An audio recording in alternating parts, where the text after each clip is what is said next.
My name's Simon Robinson.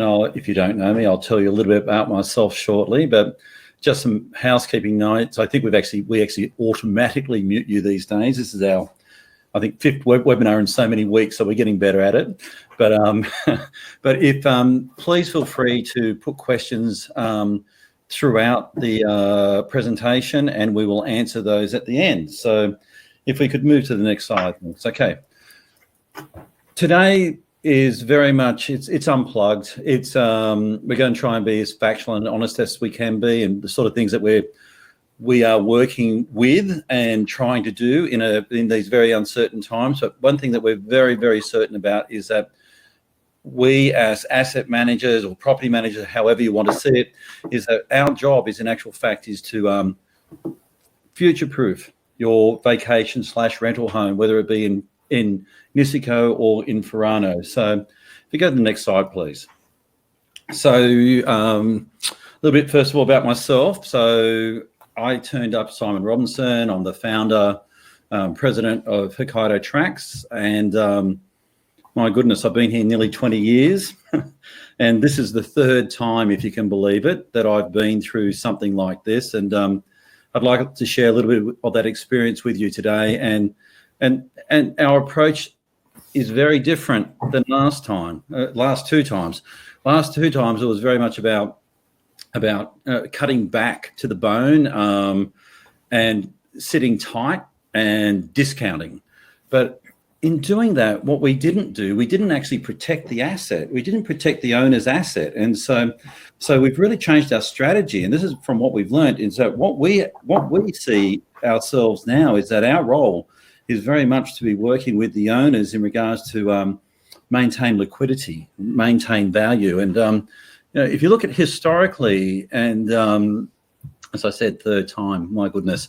So if I go back to 2008, 2009, land prices in the lower village were 400,000 yen per subo. And for the people who needed to sell, and again, not everybody needed to sell. That's, again, one of the unique things about here. Is that it's a cash market, and so we don't really see a lot of distressed sales. But the people who needed to sell, they dropped that land value down to 200,000 yen per subo. Okay, and but in the last cycle, the price went back up to 1 million yen per subo. So what do I expect to see this time? I expect the same sort of thing. I think that there will be the people who need to sell. They will discount the price, but even so, if you have, the way we're approaching it is we want to make sure that we're giving you the best opportunity to actually if you need to in actual fact to have liquidity, that we're going to get the best price out there, and that's really how we're actually trying to approach it this time around. Now, to do that means that we actually have to change our strategy. Now, the property management strategy that is in this town at the moment, Matt Denny and I bought in 2002, 2003, and it was based on, so I used to be a 50% owner of HTM. In those days, it was called Hokkaido Tracks Management. Today, it's called Hokkaido Tourism Management. In 2012, we went in separate directions, and I at that time kept the real estate development side of the business, and Matt kept the actual accommodation side. We've regrown the business now so that we actually have a very significant accommodation arm, mainly in villas. And actually, that's why we've actually invited you here today, is because that principally you're all villa owners. And so we had come up with a product that in actual fact is where we are looking at a worry-free travel platform, which is in actual fact to try and actually make it worry-free for the owners, because we know you're all busy, and worry-free for the guests, because we're in an environment where safety is going to be first, absolutely. We've also come up with a platform where we can work with local partners, because we're very community conscious. And that's a horizontal hotel platform where we're sharing, we're trying to support the local businesses at the same time. And again, as I said, it's an asset protection and yield strategy. So the people that we're going to be talking about, Morris, can you go back one slide, please? I want to introduce the people. Thank you very much. So the people that I want to introduce you to today is Kieran. First of all, Kieran's been in the area for 15 years, yeah, and I would see, and in asset management, property management for that whole time.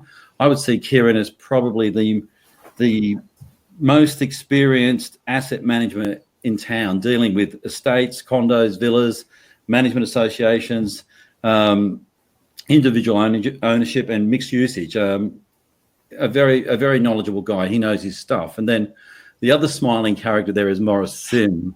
So Morris and I have been Morris and my team have been working together since, before winter last year. And Morris is our chief commercial officer. And what we're talking about today didn't just start because of coronavirus. It started well and truly before that. And it's coming together because of this unusual set of circumstances.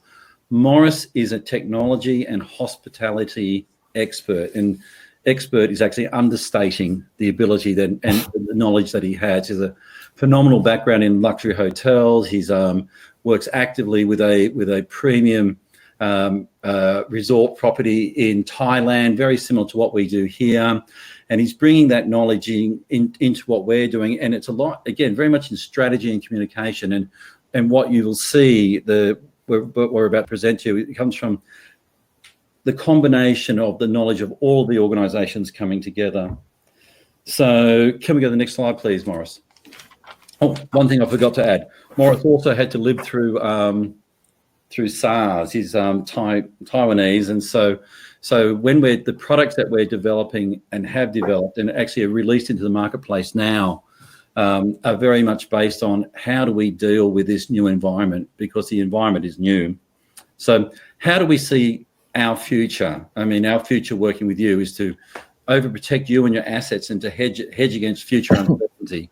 And let's face it, it's a completely new marketplace out there. So, crisis management, my goodness, who would have thought that we have to deal with these sorts of things? So we're putting in standard operating procedures that completely address how do we keep people low touch environment, how do we provide them with safety so that they can come here and enjoy and feel enjoy coming back to Niseko, feeling good about it in a low touch environment.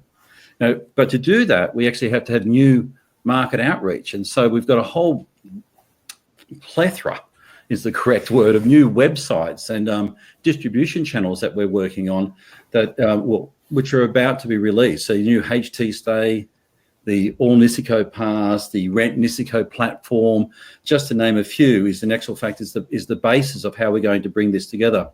And we have to expand our subject matter and our expertise in the company. And again, we started doing this well and truly before the coronavirus, as well as using technology and I suppose, yes, tech and communication channels, which is why we're talking to you in the way that we are today.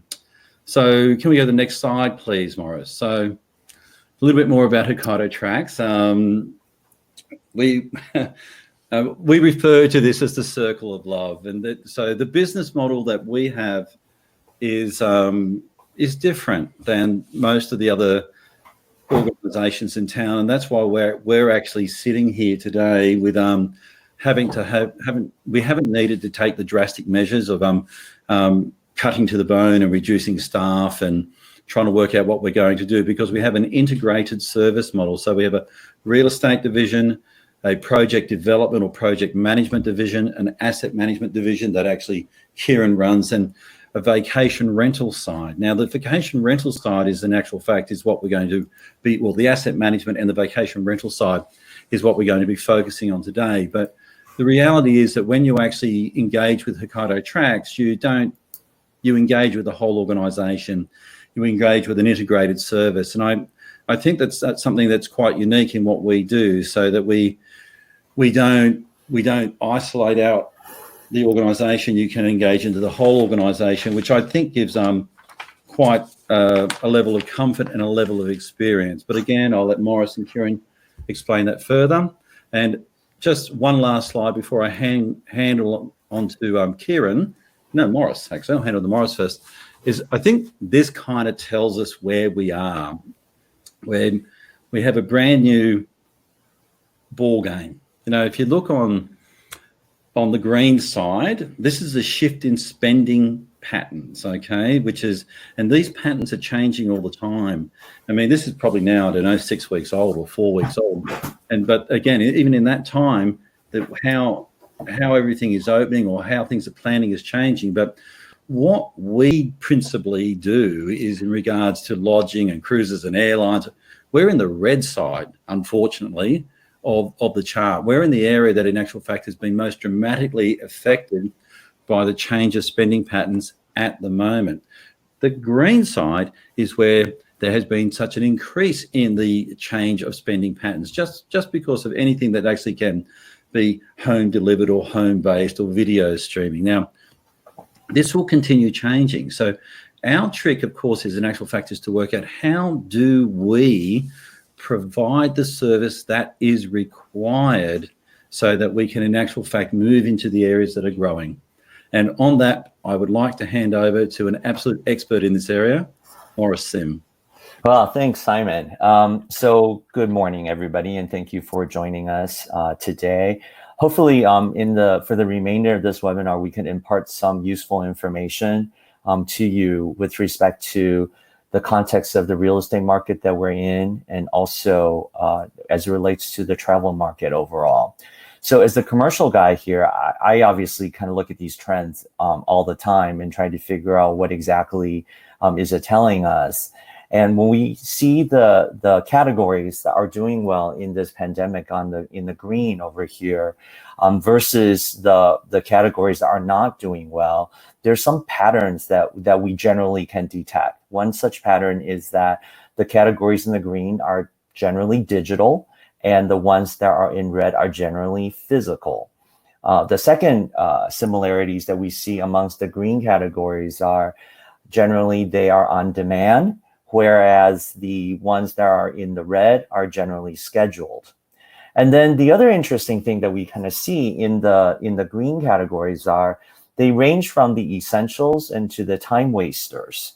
So if it feels to us as though to do well in this current economy, there are a few of these trends that we need to take into account in order to create the right experience in such a way so that travel becomes attractive again. Because with the current pandemic, it being at the global level, it isn't necessarily about the destination that people don't want to go to. It's actually about travel overall as a concept.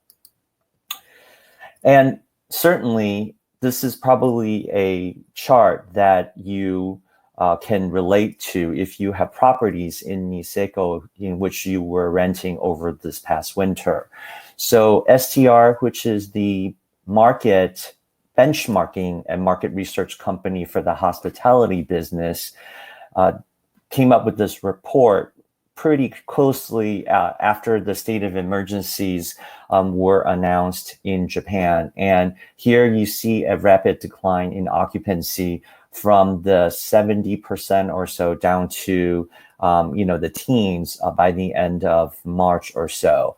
And this is something that echoes what also happened in Niseko as well. We came into March with a phenomenal January and phenomenal February, probably the best ever.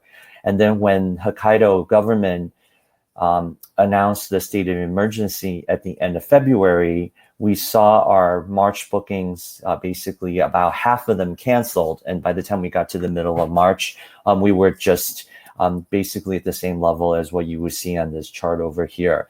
And the aftershock of this meant that Niseko United closed early, and also larger hotels are closing indefinitely. So, for example, the Park Hyatt, the Sky Hotel, Key Niseko, First Cabin has gone into administration in Kuchon, and then the Niseko management companies, many of them have cut staff in order to save cost. So this is really unfortunate because prior to the pandemic, Niseko was just being recognized as a phenomenal investment destination, particularly from a ski resort point of view. In fact, the Japanese town, according to some reports, ranked just 31st in land price among ski resorts worldwide. So that made it very, very attractive given the high class quality of the snow that Niseko gets.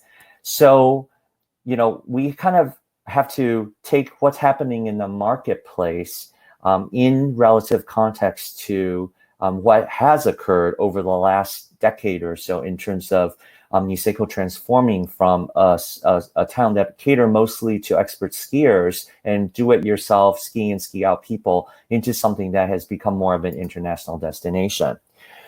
This table here shows a report done by C9 Hotel Works, which focuses on the hotel industry. And what you see here are the set of developments that are coming into Niseko as of 2018. So many of these brands would not be surprising to you if you don't recognize them because they're local or regional brands. However, what you saw in 2018 was commitment from really large global, international, five-star luxury brands deciding that they wanted to have projects in Niseko. And those include Ritz-Carlton, the Amanpuri, as well as the Park Hyatt, which had opened up this past winter.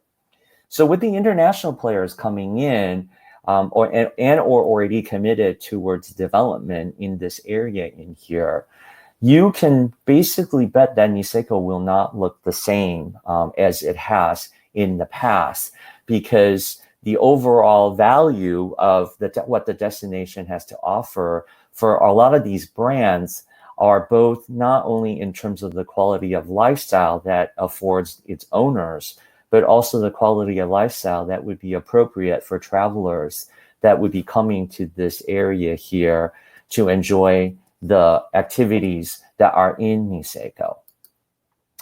So when we started to think about the opportunities there and then taking it in context with the overall pandemic, we started to worry a little bit. We were worried a little bit because we thought, well, things are good. Yes, up until the pandemic, things looked like they were going to be really great. But then as a result of the pandemic, people are starting to think about, well, what does it mean for my real estate? What does that really mean for the value of the real estate investment that I've already put in? And also, how liquid is it really at this specific point in time? So we know that high net worth individuals in Hong Kong, for example, are trying to sell their luxury villas in such a way so that they're able to make payroll for their companies. So we don't really understand, for example, how many of our owners are in a similar situation, or they may be in a similar situation. But as an asset management company, what the pandemic has done is to basically push the entire equation of resale value and liquidity of that value to the forefront. So for the next few slides or so, I encourage you to listen to what I have to say, because we're following the money trail here to get to an understanding for how it is that we as a company are able to strategically help our owners to be able to increase the value of their asset in these times, and then to also improve their liquidity. And to start with, we need to go and follow the money trail to see where the money is coming from. On the left-hand side of this slide here, you see the flow of money from an external overseas real estate investment point of view. And you'll see that the top flow of money is from China to Hong Kong. However, number 2 is actually from the United States to Japan, and number 5 is from China to Japan. Now, this is easy to understand because of the attractiveness of Japanese real estate overall. But in particular, for Niseko, some of those money have made it into Niseko, we know, as you can tell by some of the developments, especially the international global developments that have come in over the last few years or so. The other thing also is that Niseko as a destination is no longer really in question in terms of its value.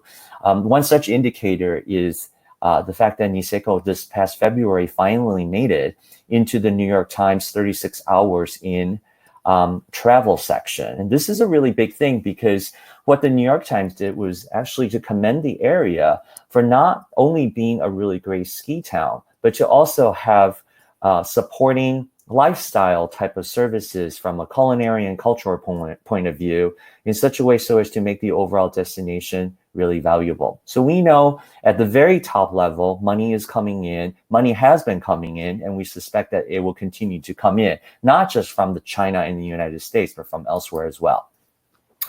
Then we need to follow the money a little bit more. Once these houses have been developed, and villas and condos and so on and so forth, who is going to buy them? Because that's how developers make their money. So we then need to go and look into the consumer homeowner or home purchase behavior. Now, as far as we know, most people are not living in Niseko. They basically buy a home here as a result of it being a second home or third home or a vacation home. So we looked into several studies that was done in 2019 to understand what kind of things people are looking for when they buy a second home or a vacation home. And it turns out that between 20 to 60% of the reasons have to do with the outdoors activities that a destination has, or that the location in which the home is in provides the homeowners. So this is very much a lifestyle play overall. But the other thing also that we found out was that the primary reason for renting out the vacation rental property amongst second homeowners, well over 90% of the reason actually has to do with maintaining some type of a yield, either in such a way so that they're able to pay for the maintenance costs or on an ongoing basis, or as a second or primary income. And so what we kind of see here is that, in summary, is that homeowners nowadays are both lifestyle and yield seekers. In the past, for Niseko, for example, we tended to find buyers who wanted to have a place to come to ski in the wintertime, but they didn't really care so much about what happened to the properties in terms of rental income in the days that they're not actually there. But nowadays, what we're finding is that the home buyers, particularly in vacation destinations, want to have their cake and eat it too. They want to have the lifestyle elements, and they also want to have the yield income. In fact, for the last 3 years, well over 90% of the buyers that we have served in Hokkaido Tracks, in the resort area, are people that wanted to have a rental income in addition to the lifestyle services that the area affords. So it's very much in line with what you're seeing in this report here. So let's look at Niseko then as a tourist destination. So here we have some reports from C9 that show you the top international geographic source markets for both the winter months and the summer months. On the bottom, on the left-hand side, you see Hokkaido Tracks top 5 markets this past winter. And they pretty much, by and large, match the top 5 of the area overall. Although in the emerging markets, we have actually identified some other markets are of a higher value than the ones that have come into Niseko overall. On the right-hand side of this slide here, what you see are the accommodation establishment by type growth between 2017 and 2018. Now, obviously, the condominiums have grown a lot and hotels have also grown, but the total number of keys overall between hotels, chalets, and condominiums are about at the 2,000 mark.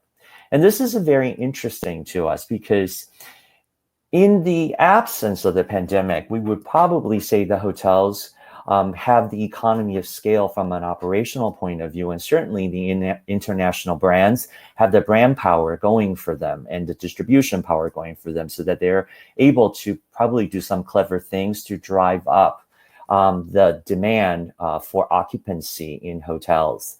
But as a result of the pandemic, we actually think that the need for more privacy and more space that you own and that are not touched by strangers is going to be becoming the utmost importance in terms of the accommodation type that you choose to stay in when you travel.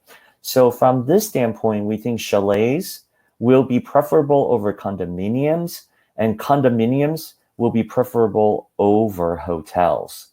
Now, this is going to be a problem for hotels, and I've been in the hotel industry for a while to understand what this is going to happen. Hotels have a very specific P&L goal that they need to get to as a management company. And in order to drive demand artificially, they have to drop their prices. And so in dropping their prices, they will drop the overall rate of the market down. So the hotels will first drop their prices to drive demand, then the condos will follow. Now, hotels and condominiums to some extent are very similar because there are multiple units in the same box. For chalet owners that are not savvy in how to counteract against that, they will be forced to drop their rates as well. But that will then kind of dilute the entire yield strategy that would be associated with your property, so that when it comes time for resale, you may not have anything to show for it. So one of the things that we need to do is we need to combat that directly. As a specific example of what hotels do to further illustrate my point, I went and took a look at the 2011 earthquake and the aftermath of that. Now, this over here is a report from STR, again, remember the hotel benchmark performance company that I was talking about earlier. So what this data here showed is that the hoteliers in the first 12 months after the tsunami in 2011, what they did was they dropped rates, which were the blue lines, in order to boost up occupancy. So the occupancy are the blue bars, the rates are the red bars. So you can see that the rates kept on dropping relative to what it was before the earthquake until the point in time where the occupancy figure turned positive, which is when the blue bar occurred above zero. And then after that, the rate then started to increase all the way until 31 months when they were at the same level as what they were before the earthquake. Now, what this says is that occupancy and rates don't rebound back in the same time period.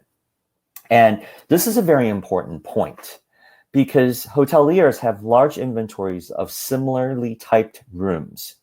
And so in order for them to drive up demand, they must drop their rates in order to make the rooms attractive. And this is exactly what they did. It took them about 12 months for the occupancy level to get back to where it was before. And then an additional 20 months or so to get the rates back. So you can understand from this chart here, this is what typically has happened. And of course, it happened in Japan during the 2004 tsunami in Phuket. The exact same thing happened post-SARS in 2003. In many of the regions that were hit by SARS, the exactly same thing happened as well. You can pretty much count on between a 2 and a 2.5 year time period if you wanted to do things the same way that hotels have always done in order to get back to where you were before. And as yet another point to further illustrate this, the Tokyo hoteliers were surveyed by STR to talk about what their rate changes would be and RevPAR would be between 2020 and 2021, now that the Olympics have been postponed. So RevPAR basically is a standard way of measuring hotel performances in the hospitality industry. It stands for revenue per available room. And what you do to calculate RevPAR is actually very simple. Is you take the entire revenue that you have for your rooms division for a hotel for an entire month, and you divide it by the number of available rooms or available room nights for the month, and then that's how you get RevPAR. So obviously the rooms that don't get occupied suck a lot of juice out of the RevPAR figure. So if you look at this here, it's very interesting. And I know this is a little bit complicated of a graph, so bear with me while I explain it. In the red box, it shows you what was originally forecasted for the RevPAR for July and August. So for July, it would have been around 19,268 yen, and for August would have been around 20,000 yen or so. Okay, so that was what the Tokyo hoteliers were actually expecting or forecasting for the year. And obviously, Now the reforecast, which is the dark green and kind of going the other way in the negative direction, the rates are the RevPARs are much lower. But if you look over to 2021, they have forecasted now a higher RevPAR for July and August compared to what they normally would have had. So for July, it would be close to 17,000, and for August, it would be close to 18,000. But what you see here really is that the RevPAR in 2021 is lower than the RevPAR in 2020, despite the fact that the Olympics is still going to happen. So this already shows you that the Tokyo hoteliers understand that the RevPAR situation, given the room inventories that they have, are not going to be the same as what it was this year had the Olympics occur. And largely because there will be a softening of potential demands for the large inventory of rooms that they have in Tokyo. And as a result, they will be dropping rates in order to fill up the rooms in such a way that the RevPAR will be, as a result, lower than what it would have been this year. So in effect, if you own a hotel, you can expect a lower yield next year as a result of the revenue management strategy that would be deployed to fill up rooms first. So I guess like for us, in order to buck this trend, which we need to, in order to create a really good yield story, we have to go to the very end consumer in our yield strategy, which has to do with the end travelers. So travelers that go to hotels versus that go to condominiums and versus that go to chalets tend to be different in characteristics. What we find is that chalet and condominium travelers are a little bit more do-it-yourself. They tend to be families as opposed to just disparate groups of friends traveling together for economy reasons. And particularly for multi-generational families that have kids, things that have to do with hominess are very important, as you can see in this report that was done by Sevels and HomeAway in terms of traveler preferences. So travelers with children are looking for almost a replication of what they have in their home environment, but just in a different destination. And so things that are related to being able to stay comfortably in a home become increasingly important relative to travelers without children who tend to be looking more for cultural and activities that are in that area. And so in constructing a strategy that moves away from just purely providing rooms, we've had to really do a lot of thinking about how can we optimize our chalets and our condominium products in the age of the pandemic so that it becomes attractive to these multi-generational families that are in fact the largest travel segments, particularly for destination places like such as Niseko and Furano. How do we make ourselves attractive to them so that they would prefer us over staying in a hotel whereby the services is very commoditized and whereby also there's a lot of concerns about cleanliness and disinfection as it relates to central air conditioning and a lot of common and public spaces that all have germiness associated with it. And obviously, you know, I'm a father, and as a father of an 11-year-old who basically is not necessarily the cleanest kid around. This is something that I definitely think about when I go travel, and I think, you know, how can I keep this kid safe, particularly in this age of coronavirus, and who knows what other virus might come in the future.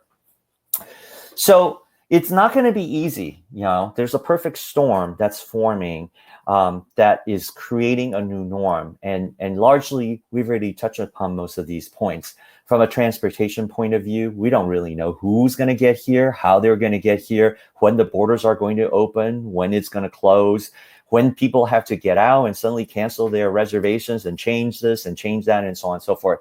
So transportation is going to require some level of flexibility in terms of booking terms that we have never had to deal with before, but we need to move into that. From a hospitality service point of view, boy, luxury is completely being redefined. Luxury service in the past has been defined by high touch, service staff that try to interact with you with a smile and try to do everything for you. And now, I don't really want to see anybody when I go and stay in a hotel because I don't know where they've been and what I might catch from them. And so the entire notion of even things as simple as housekeeping. I don't really want to see cleaners in my room when I go out during the day, just because I don't know how clean it's going to be. And several major hotel groups are adopting new cleanliness procedures. They're taking things out of the rooms that have a lot of surface areas for possible contamination and so on and so forth. So hospitality overall is also going to look very differently. Distribution, which has traditionally have been the way in which we get room bookings from via third-party agencies, travel agencies, both online and offline, are also going to change. The last time, it wiped out a lot of travel agencies. And this time, the same thing will happen as well. Booking.com, which is one of the largest travel agencies in the world, has sought a $4 billion loan. Airbnb, which is another very large vacation rental company, has recently laid off 25% of its staff. Everywhere you look in the travel industry, there are lots of bad things happening. So we're not really sure at the end of this which distribution partners are going to be left, which places a lot more onus on us to develop our own distribution channel using technology and marketing and content. Lifestyle partners. If you look around Niseko today, many of the restaurants have closed for the season, and we hope not forever. But when you look around your own area in various metropolitan places around the world, the small businesses, particularly ones that provide services, are also going out of business. One of the things that we have to think about is for Niseko to remain attractive as a destination overall, we need to have these lifestyle partners in such a way so that they round out the overall accommodation services that we provide. And then finally, from a spending power point of view, both as a consumer and as an investor, just how much of it will be left. It's going to be an increasingly smaller base of people that we can reliably count on to travel and also to purchase homes. And so liquidity of the real estate asset is going to be very, very important moving forward. So the implications for property ownerships really come down to this, is do you have a yield story or not, right? Because the buyers that we're finding are really a mix of lifestyle investors and lifestyle and investors, and they're big brands coming through. And so, we really kind of need to get you to a really, really great yield story in such a way so that we're able to have liquidity with respect to your property when it's ready to go.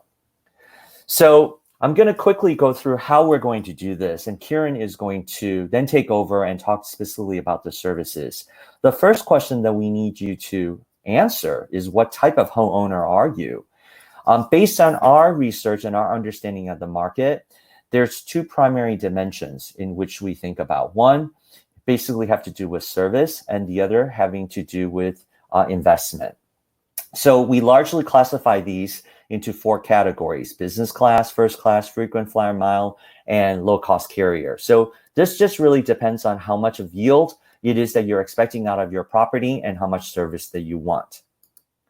And when we group these together, we come up with really three primary types of services. At the top in the red box would be the services that have to do with you feeling like you're staying in a 5-star luxury hotel. So there's people that are providing for you concierge services, really, really great services that's associated with the accommodations.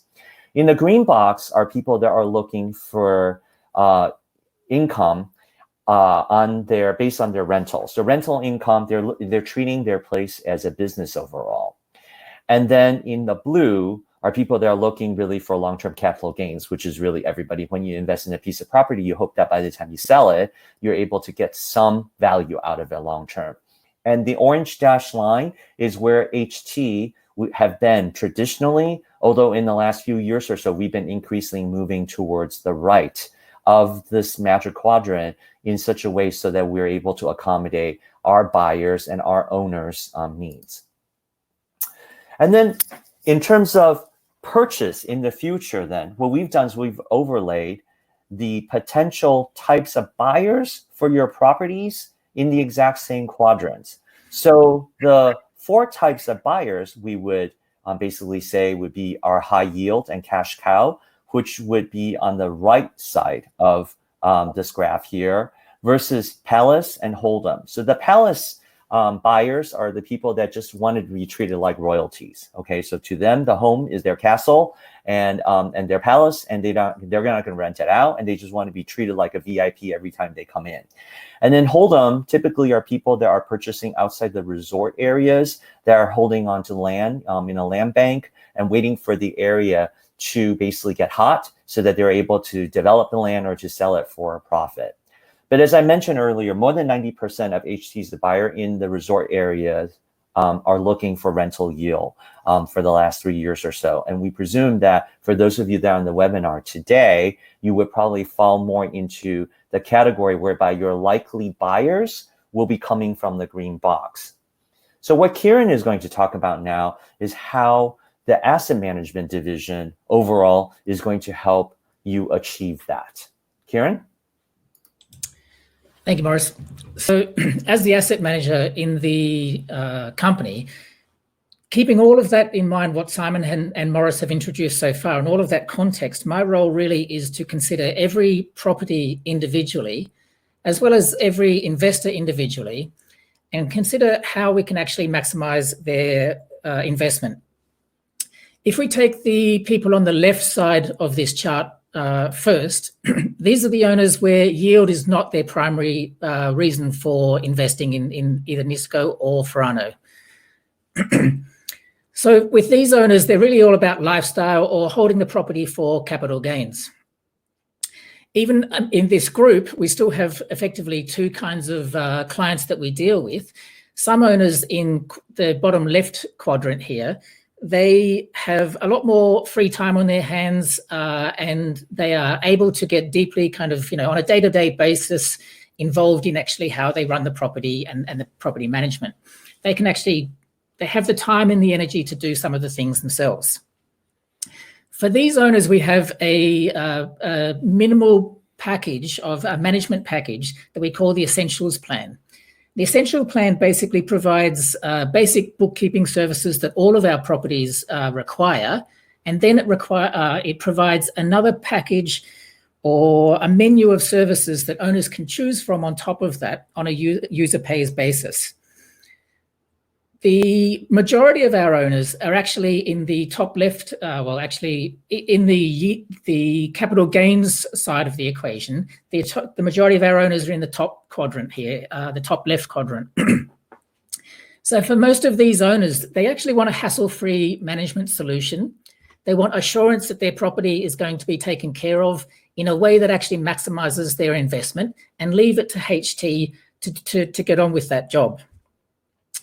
Because of that style and their needs, we actually have a more popular management plan, which we call the Platinum Plan. And the Platinum Plan, essentially, it includes the basic bookkeeping, administration, maintenance, and snow clearing requirements that most general properties require. And it's all included for one simple monthly management fee. So it's quite easy to predict and control those expenses. This chart here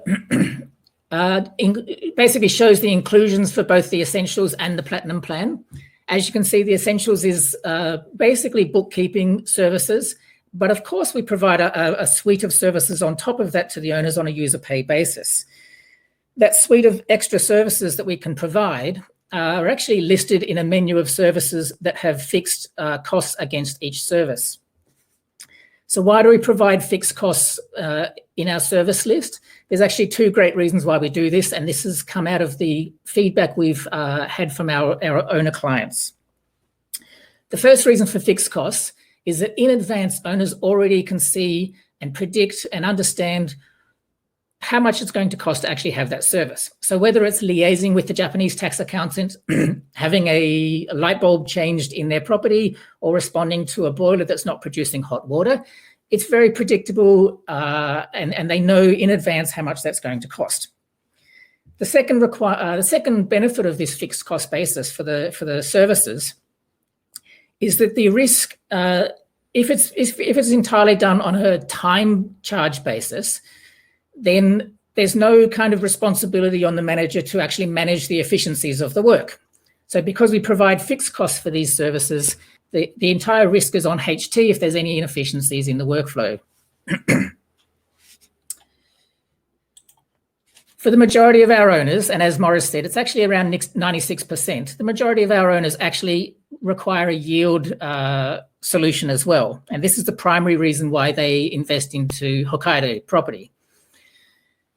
Even in this category that are much more yield focused, we still have some owners who have the time and the energy to get involved in the daily grind of the property management and actually try to do some things themselves, which is okay. Again, for those owners, then the Essentials plan is probably best suited for them.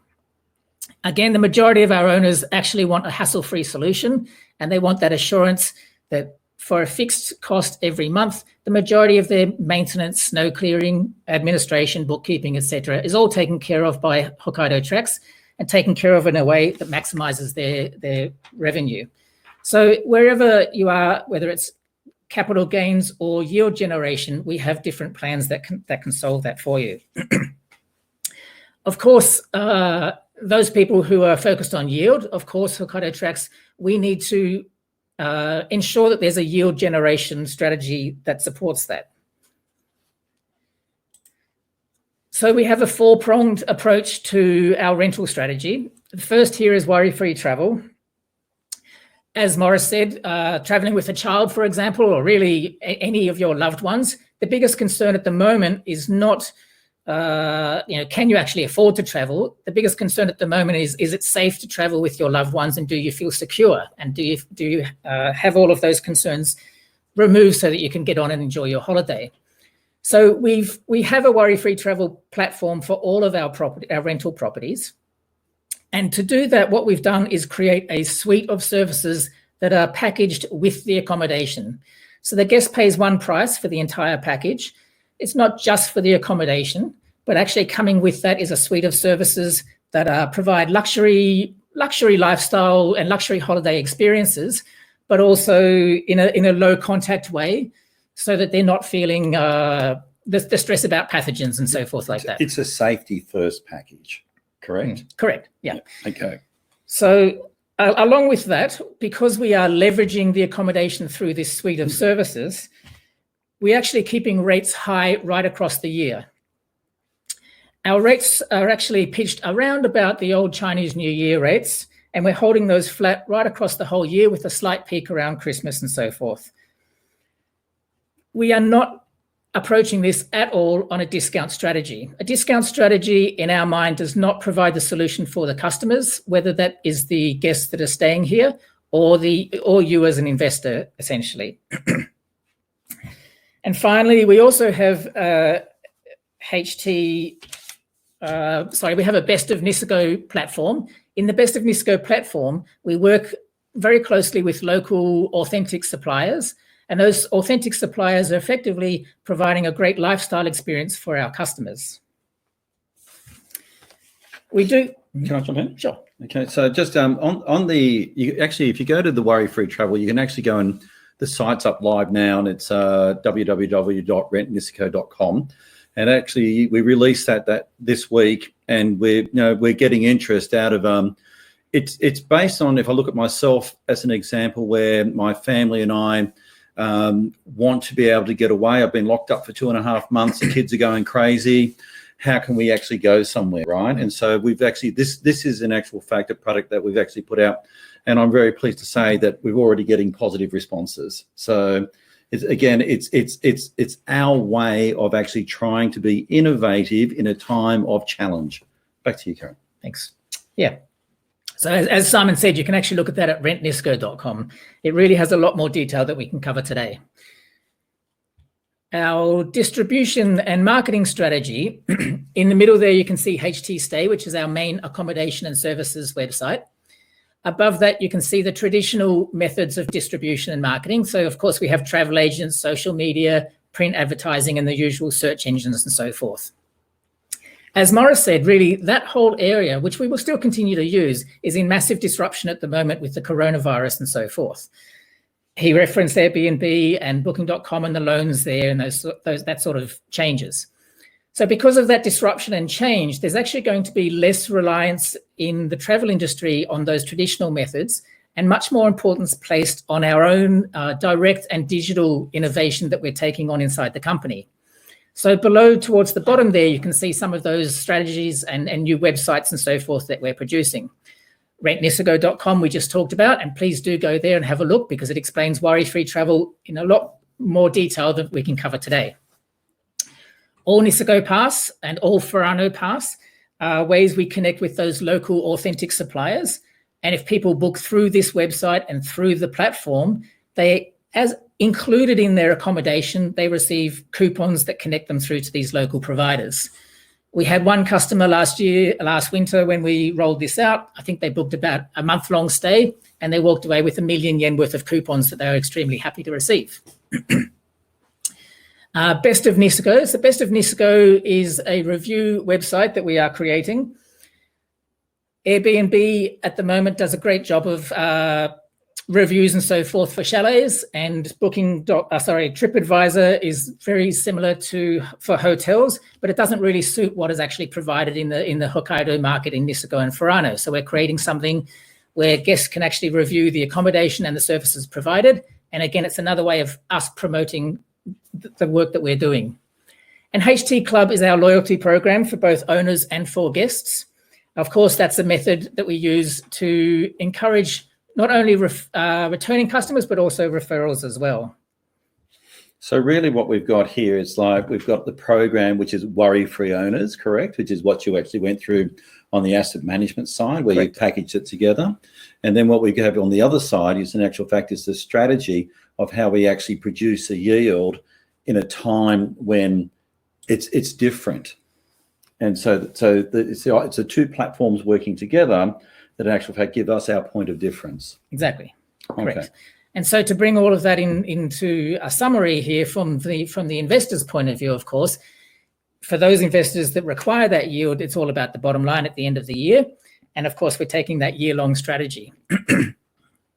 So applying this Hokkaido Tracks yield strategy, as well as the marketing and distribution strategy, we're very confident that we can actually achieve a break-even point roughly around about 50 days on average for most of our properties. Of course, that's break-even. Everything after that is about profit, which everything, of course, is about then, therefore, future-proofing your asset and future-proofing your investment. We've also got to say too, the strategy again is no longer, we're no longer a winter-centric location. We can't be, because of the fact that are there going to be beds available at Chinese New Year? Yes. Are there going to be beds available in Christmas, New Year? Yes, they will be. So our pricing strategy can't be about occupancy demand. Our pricing strategy has to be about service delivery. So we're really changing the way that we approach. Now, again, as I said, Matt and I bought the current property management model in 18 years ago. It's out of date, okay? And this is our time and opportunity to actually introduce something that actually addresses the dramatically changed environment. Thanks, Kieran. So why are we talking here today? We believe that we've got something that our competitors don't have, our colleagues in town, that they're actually trying to work out what to do. But because of the fact that we started on this process, goodness knows, years ago, we're in front of the game, and it's and we're introducing it to you, and we would love to be able to talk to you about it. So we have a commercialization platform, which is how do we optimize a rental yield, long-term gains, and how do we increase liquidity if that's what you want. But mainly what we want to make sure is that your property value is maintained during these difficult times. Exactly.